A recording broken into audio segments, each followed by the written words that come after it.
All right, guys. So the next one is called Deal for Otay Lakes Area Development Preserves More Open Space but Adds Housing. Yeah. The developer's happy. I like Environmentalists are happy. Wow, what an anomaly. I've never seen an article start that way. It was funny because, settlement, usually it's kind of, everybody settles. You don't get what you want, but it turns out, everybody got what they want, and they added more houses that are going to be built with the rule that, it's going to be more, But that was a good article, how to start on a positive note. Yeah. The developer's happy.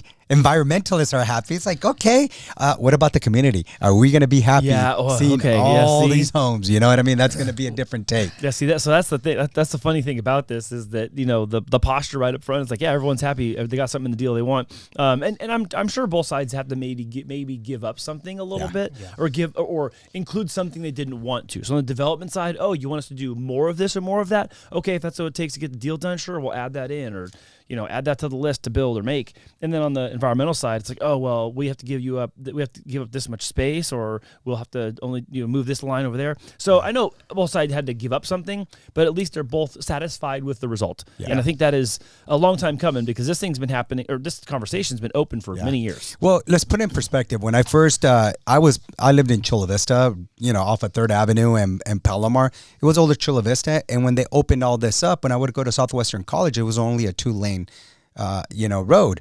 And so when you go to the right, you see all these cows there just, rolling hills. Yeah, it was rolling hills, just chomping down the mountain. I mean, you see a ton of them. I know you weren't even born at that time, Brian, but you see a ton of cows out there and everything. You're like, when are they going to develop this? Yeah. So you would have no idea that this would be here. Right? Well, how long ago was that? That was long ago. This is a long time ago, man. 90. Yeah. It was like 90. Yeah, because I graduated in 90. So 91, I would, I'd go to Southwestern College. I'd take a look at that. And then it wasn't until a few years later when they started, building the newer homes. And I'm like telling Tanya, like, I want to live over here. I think it's going to be pretty cool. And sure enough, we bought one of our first homes in the Otay Ranch community. It was one of the first ones. And you would have never thought that, hey, this is actually pretty cool. But we're always looking forward to newer communities. Yeah. Where newer communities come, there's newer families that come, there's new relationships that you build, et cetera, et cetera. I actually even think like Eastlake here in this whole area, I talk about it when people tell me like, where are you from? Oh, I'm from Eastlake, Chula Vista. They're like right by the border. You know what I mean? People are like, whoa. And I say, what's cool about it is they built such a great infrastructure around us that I feel like the Truman Show. You probably don't know this movie because it's when Jim Carrey was there. He was raised in a bubble. And so he didn't know there was other things. It was just a bubble, and he was so happy. It wasn't to an older age where he was just like, hey, I want to go somewhere. I want to go to Fiji. I got to add that to my list. He lived in a fake world, right? Or was in a created world. And we kind of have this like insulated neighborhood where you don't have to really leave Eastlake unless you're like just like trying to get out of Eastlake. Exactly. Everything you need is right in here. It's right here. So it's so convenient. And I'm taking over here right now, but I just get excited because I think that's going to feel like that other person that's coming in that's not used to that, that's going to come into that, is going to love it. Yeah. Yeah. I mean, for everybody, I lived here my whole life. It's grown so much, but I feel like a few years ago, there was an article that came back that they called Eastlake a trap because you have entertainment, you have schooling, you have housing, you have everything within a 5-mile radius. And don't even let me mention how many schools are just around. One of the biggest concerns that I have been, like just reading from this is that how are the community going to feel when there's even more people just, coming in?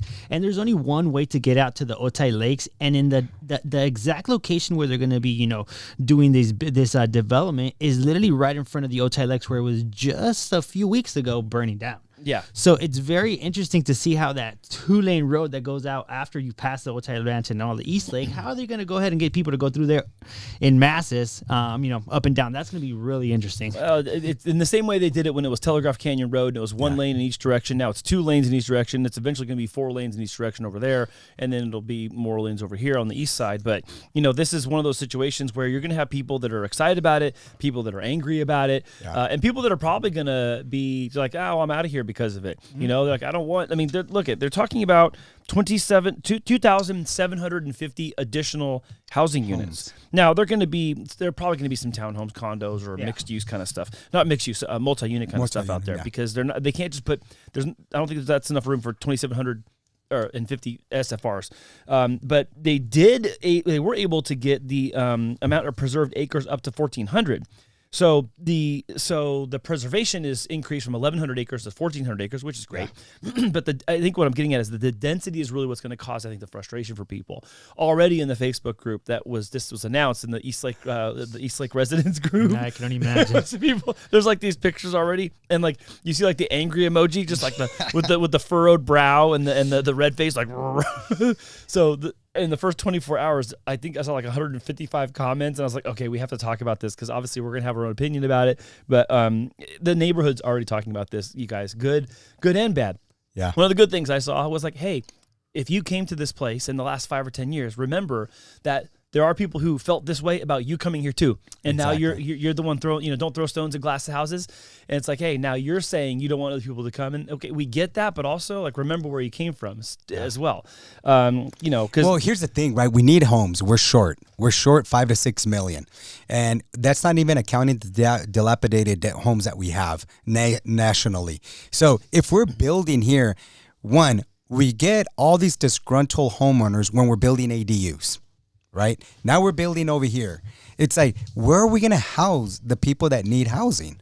So it's very difficult to really understand that. Like it is a catch-22. I get it. And I wish more people, I had all the park to myself like I used to have it. And now I have like 80 people there.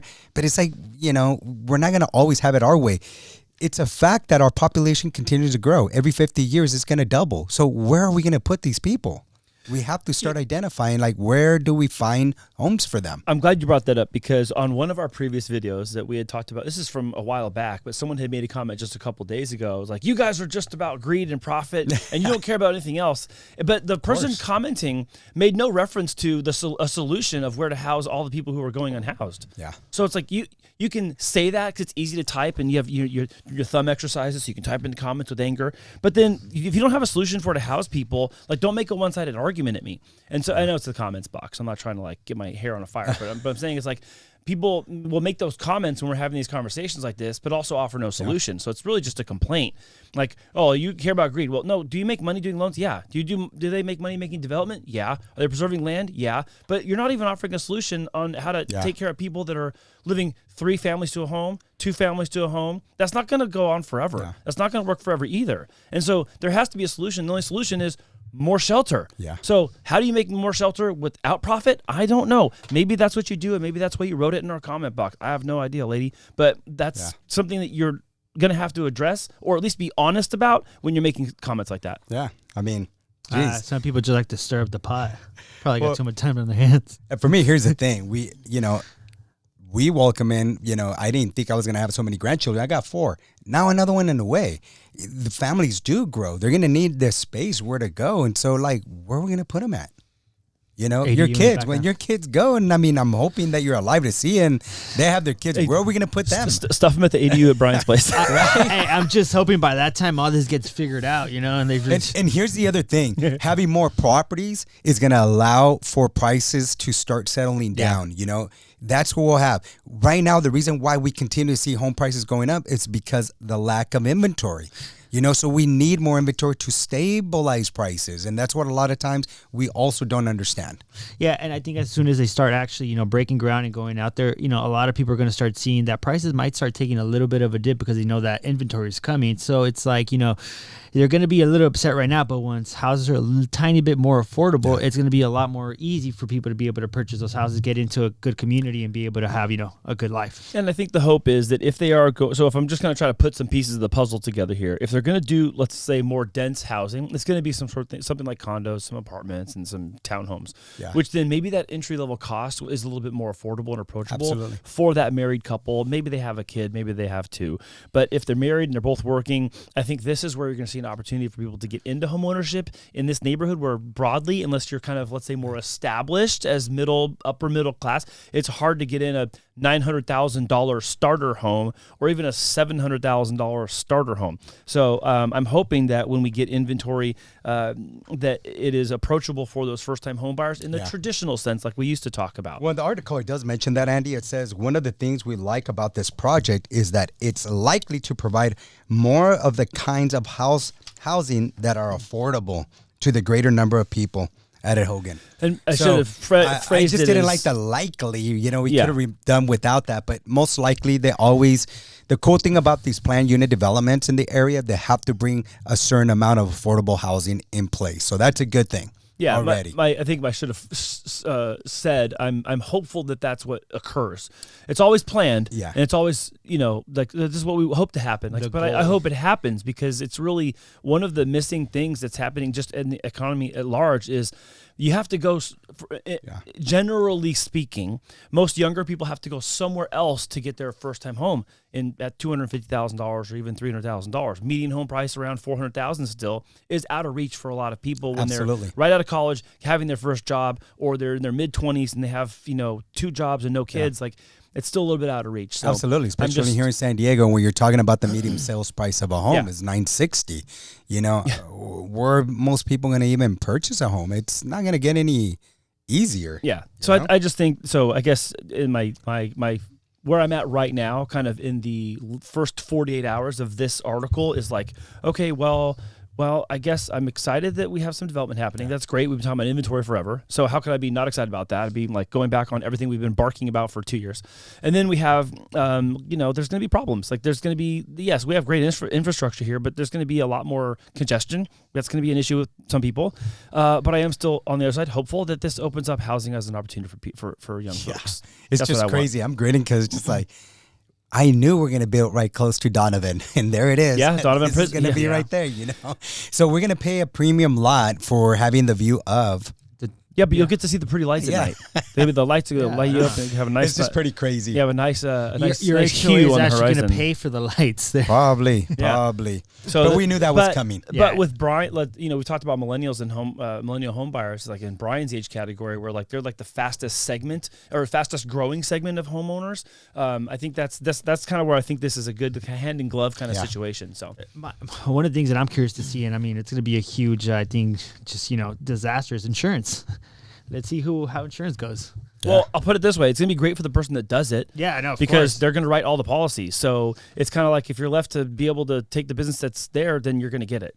Yeah. So now maybe California Fair Plan. Maybe that's a naive comment. Maybe there's just too much risk. I don't know. The area was just burnt.